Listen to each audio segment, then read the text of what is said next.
A very good evening and welcome to Primetime News on TV1. I'm Charlene Benedict and with me is my co-anchor Sarala Fonseca. Good evening, Sarala. Good evening, Charlene. Well, before we head into our stories, first we'll take a look at your headlines.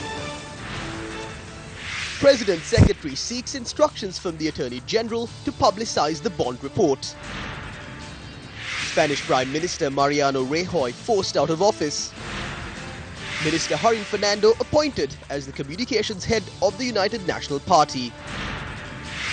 Fourth judge recuses herself from the FR petition filed by Gotabaya Rajapaksa seeking to prevent his arrest. Joint opposition responds to the statement made by the president.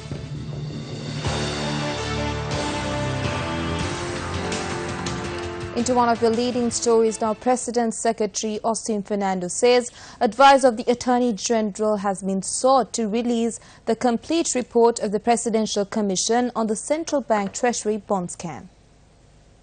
Investigations carried out by the Criminal Investigations Department over the bond scam revealed that former Minister Dayasiri Jayasekara had been given money by one of the companies in the Perpetual Treasuries group.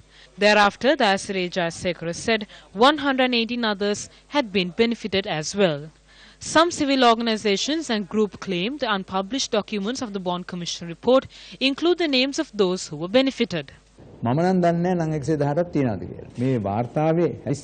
do not know about the 118 names. Pages 35 to 67 contain a list of 600 to 700 in various documents and the names of the recordings.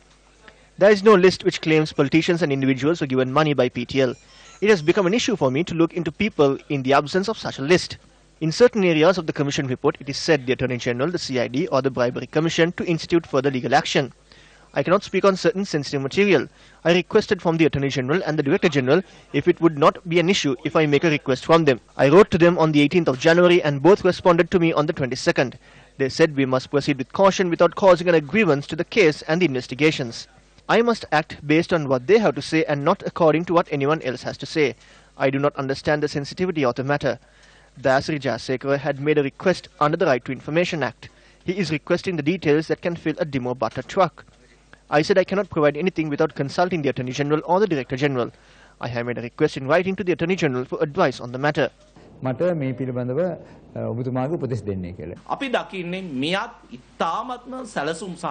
We see this as a planned process. This is an extension of the attempt to hide away the report for a period of 30 years. If it contains sensitive information and investigative material, the other documents need to be made public. What is funny is that the government and the opposition are making a collective effort to conceal this for 30 years using the Department of National Archives. We want to expose the names of 164 people. We want to expose how 1.3 billion rupees was distributed. It might take 4 or 5 years, but the attempt is to conceal this for 30 years. It is the responsibility of the government to expose this matter in a way they do not obstruct the investigations. Leader of the National Freedom Front, Parliamentarian in a letter to Speaker Karu Jayasuriya, requests for the list of 118 MPs said to have taken money from perpetual treasuries be produced in Parliament in a future parliamentary sitting. Veeravansa notes if this is not done, it would breach the rights and privileges of the MPs who are not involved in the scam. The issue is not whether money was taken or not. If a wrong has been done, we do not approve it. I have not taken money. One does not become a bad person simply because he obtained assistance. If there is a deal or a transaction, that is a serious issue. You must be ashamed to raise such a question from me. The people who opposed corruption educated this government to generate a revenue. I can be certain there is no list. Are the names included in the list of 118? They are pointing the finger at others to conceal their crimes.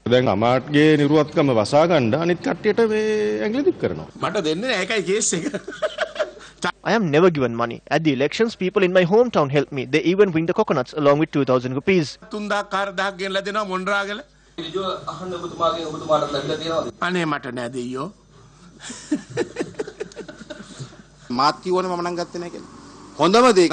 I did not obtain money. The President can expose those names to the media and Parliament via the Presidential Commission, be it 118 names or 225 names.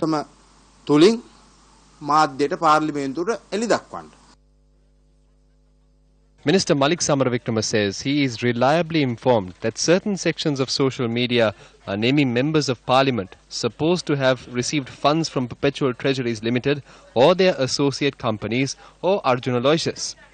He said he is also informed that his name is also being mentioned. In a letter addressed to the Secretary to the President, Austin Fernando, Minister Samaravikrama categorically states that he had not received any money from the above-mentioned companies or person as stated by him under oath while giving evidence before the Presidential Commission. Minister Samaravikrama requests to publish the names of all those who had received funds, if such a list is included in the Bond Commission report or available with the Attorney General's Department or the law enforcement authorities. The breakfast meeting, which took place on the 26th of February 2015, a day before the controversial Treasury bond auction took place, was a topic which raised serious concerns over the recent past. This meeting was attended by then Governor of the Central Bank Arjuna Mahendran and several other officials and included Malik Samaravikrama as well. Notably, at the time Malik Samaravikrama was only the chairman of the United National Party and did not hold any ministerial portfolio. When COPE was probing the matter, many suspicious details over this breakfast meeting were exposed, and it was later revealed the meeting discussed the payment for the road development projects and how to obtain funds from the bond auction. However, the matter of the breakfast meeting was not thoroughly looked into at the Bond Commission or other inquiries. Why did Malik Samaravikrama, who was only the chairman of the party, attend this meeting? What instructions did he provide at the meeting for the bond auction, which was fixed for the next day? Samaravikrama says he did not benefit from Perpetual Treasuries or Arjuna Aloysius. However, under what position did he intervene in the bond issue? The people are attentive to these matters. In 1994, in what became known as the Cash for Questions affair, popular businessman Mohammed Al-Fayed revealed the names of MPs he had paid to ask questions in Parliament on his behalf, but who had failed to declare their fees. It saw the Conservative MPs Neil Hamilton and Tim Smith leave the government in disgrace, and a committee on standards in public life established to prevent such corruption occurring again. Fayed also revealed that the Cabinet Minister Jonathan Aitken had stayed for free at a hotel in Paris at the same time as a group of Saudi arms dealers, leading to Aitken's subsequent unsuccessful libel case and imprisonment for perjury. The furor prompted the then Prime Minister of the UK, John Major, to instigate the Nolan Committee to review the issue of standards in public life. When will Sri Lanka see the dawn of a similar honourable system of politics, where those who obtained benefits accepted their responsibility and stepped down from their positions? Justice Fernando becomes a fourth judge to rescue herself from the FR petition filed by former Defence Secretary Gotabaya Rajapaksa. Rajapaksa filed a petition seeking on an order preventing the FCID from arresting him. High Court Judge Eva Vanasundara and Sarath Diabru, who considered the FR petition, issued an order preventing the arrest of Gotabaya Rajapaksa until the petition is being examined. Following the order, Justice Eva Vanasundara recused herself from the petition, and Justice Buaneka Aluvihare and Priyantha Fernando withdrew themselves from the case due to personal reasons. 4 judges have recused themselves from the FR petition filed by Gotabaya Rajapaksa seeking to prevent his arrest. The petition will be taken up again on the 27th of November before another panel of judges.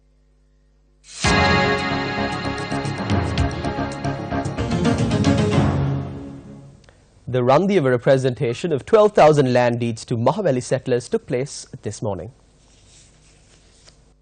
The event, which was held at the Arnagangvilla Maguldamana Mahavidyalaya, was graced by President Maithripala Sirisena. A 2-storied building constructed under the Pibidemu Polonaru program was vested with the students of the Arnagangvilla Maguldamana Mahavidyalaya.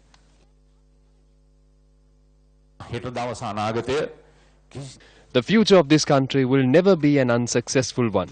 It will be a prosperous one. The tomorrow of this country will be a good day. So I believe the citizens of this country are fortunate. I also believe you and I can overcome these obstacles and challenges for our country.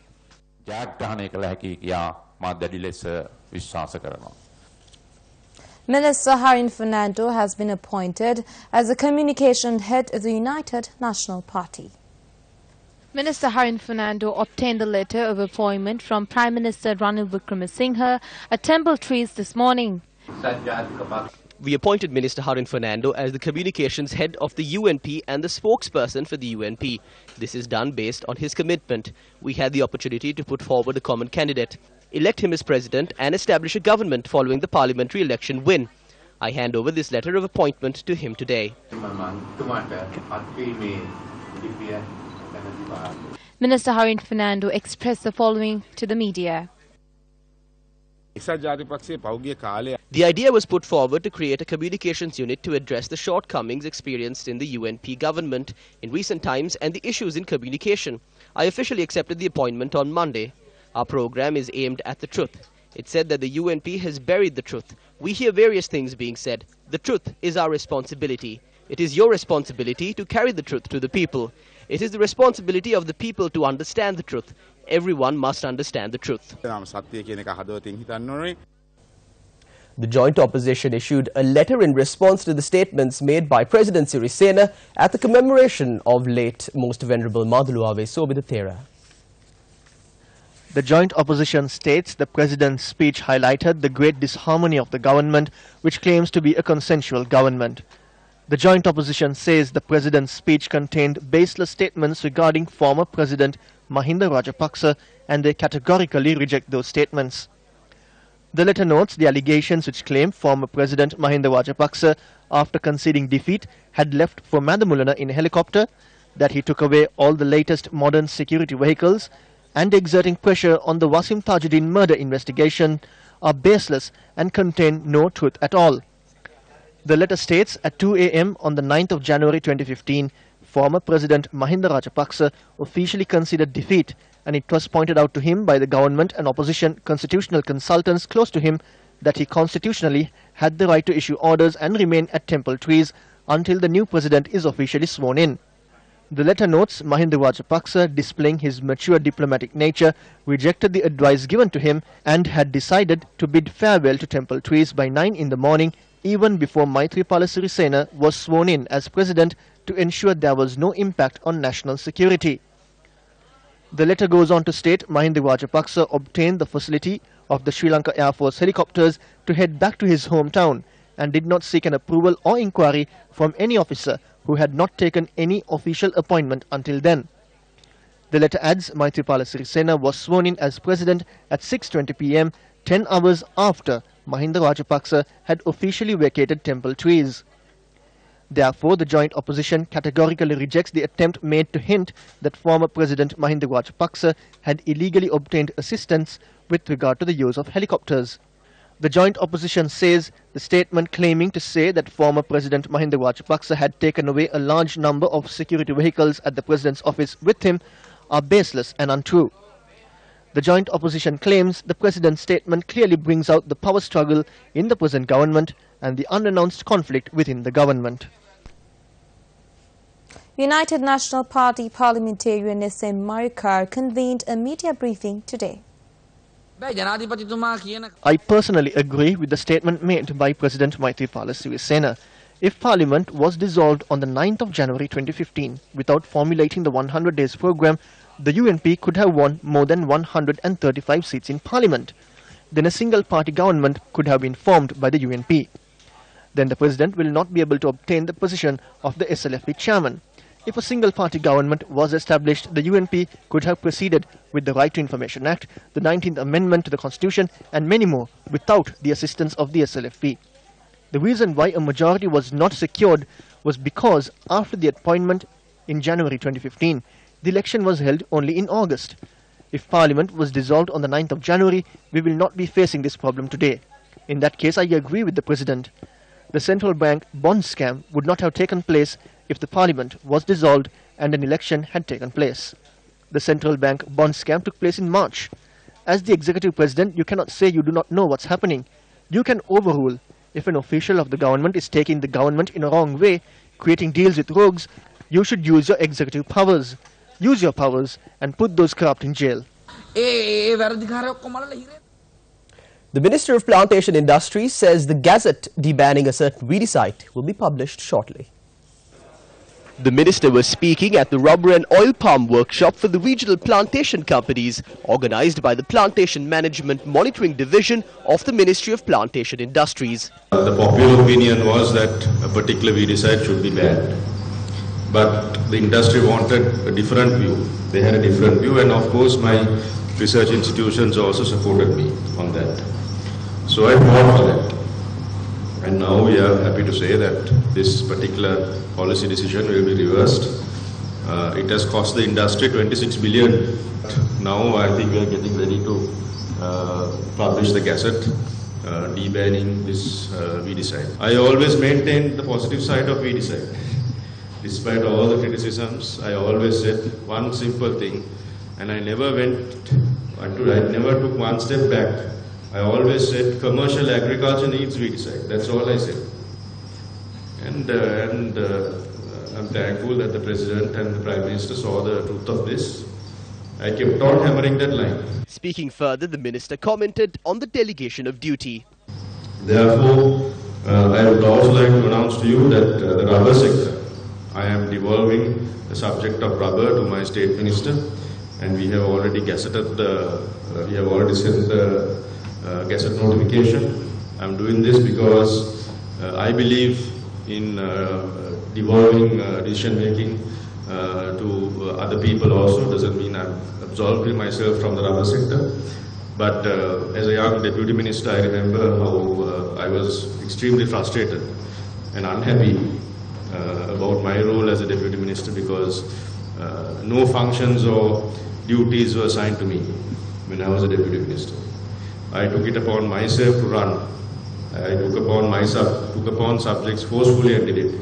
But now I feel that the State Minister is a non-cabinet rank. Therefore, I feel that that State Minister should be, whoever it is. It is not the individual that I'm concerned about, it's the principal. Should have a role to play in the ministry. And I have devolved that subject of rubber to him. I have too much of duties and responsibilities now. I have tea, I have coconut, I have other functions also in the party now. So you have to understand my side of the story as well. The Department of External Resources says the Exim Bank of China, as the largest bilateral financial institution, has provided approximately $7.2 billion commitment as at December 2017 since 2001. The performance report for 2017 of the Department of External Resources says the Exim Bank is the only Chinese financial institution which provides concessional financing in way of two preferential facilities. The report notes of the total number of loans obtained from China, $1,907 million has been taken under the Chinese government concessional loan facility and $3,677 million has been taken under the preferential buyer's credit facility. In addition, $1,634 million under the buyer's credit facility has been obtained from the Exim Bank of China. It says the loans were obtained to implement a number of significant large-scale projects such as Putlam Coal Power Project, Hambantota Port Development Project, Phase 3 of the Outer Circular Highway Project, extension of Southern Expressway from Mathura to Hambantota Project, Colombo Lotus Tower Project, etc. Now, talks between China and Sri Lanka for a free trade agreement have hit major hurdles, mainly because Beijing will not agree to Colombo's demand for a review of the deal after 10 years. According to a report by Reuters, China has invested billions of dollars building ports and roads and power stations in the Indian Ocean island nation just off the southern toe of India as part of its Belt and Road Initiative to increase its trade and other connection across Asia and beyond.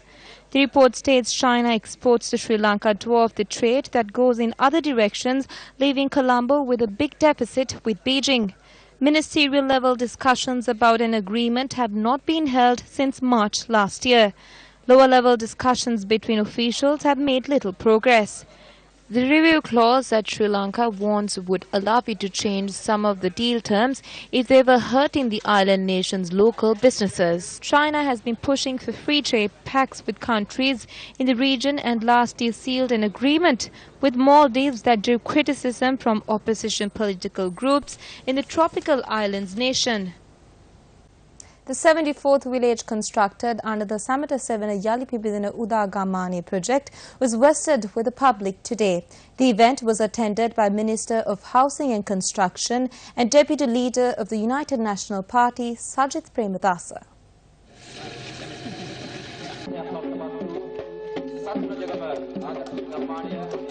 The village of 24 houses, which was constructed in the Arawanamulla area in Hambantota, was named as Satrajagama. The minister handed over title deeds during the event. Equipment for self-employment, housing loans and clinical facilities were also given during the event. Our officials conduct large-scale development projects day and night. I invite the public to come and see the Suryavaba Mairupur area. How were the lands distributed then? Even the bodyguards got lands. A land will be provided to every single family by the 31st of December next year. A house will also be constructed.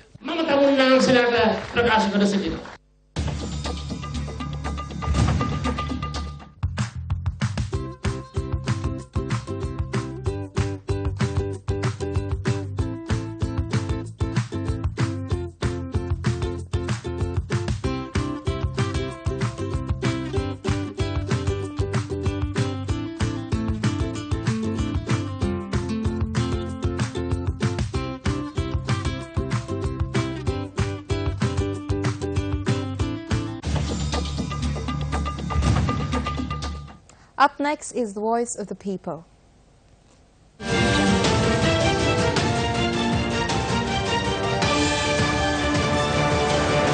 Voice of the People.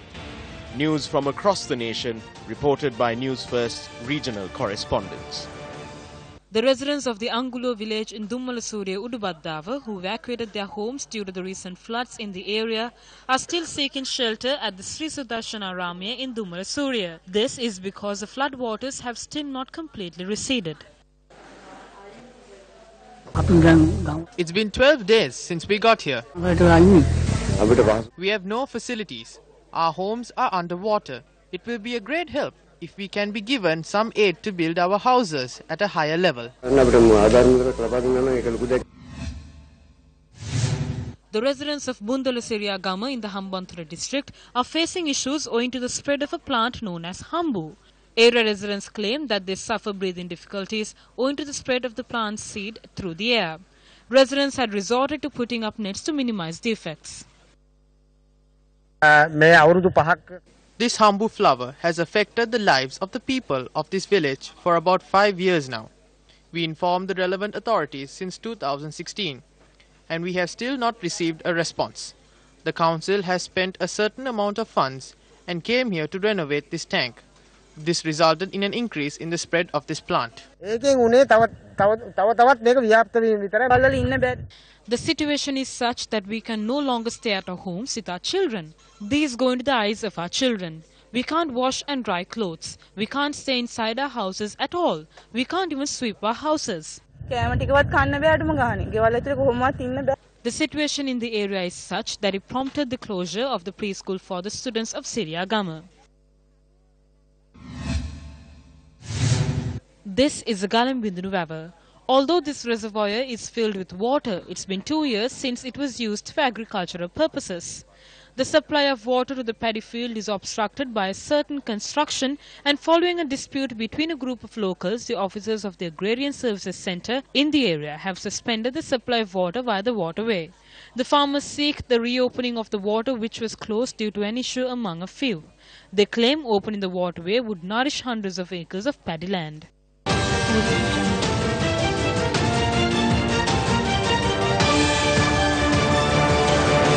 Voice of the People. News from across the nation, reported by Newsfirst regional correspondents.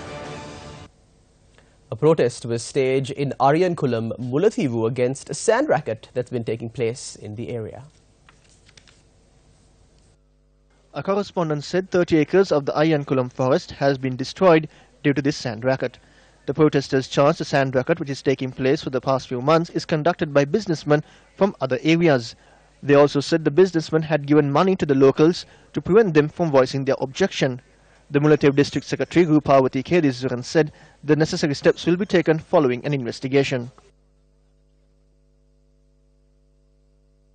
And that's a wrap of Primetime News on TV1 for tonight. To follow details of these stories and more, you can log on to our website, www.newsfirst.lk.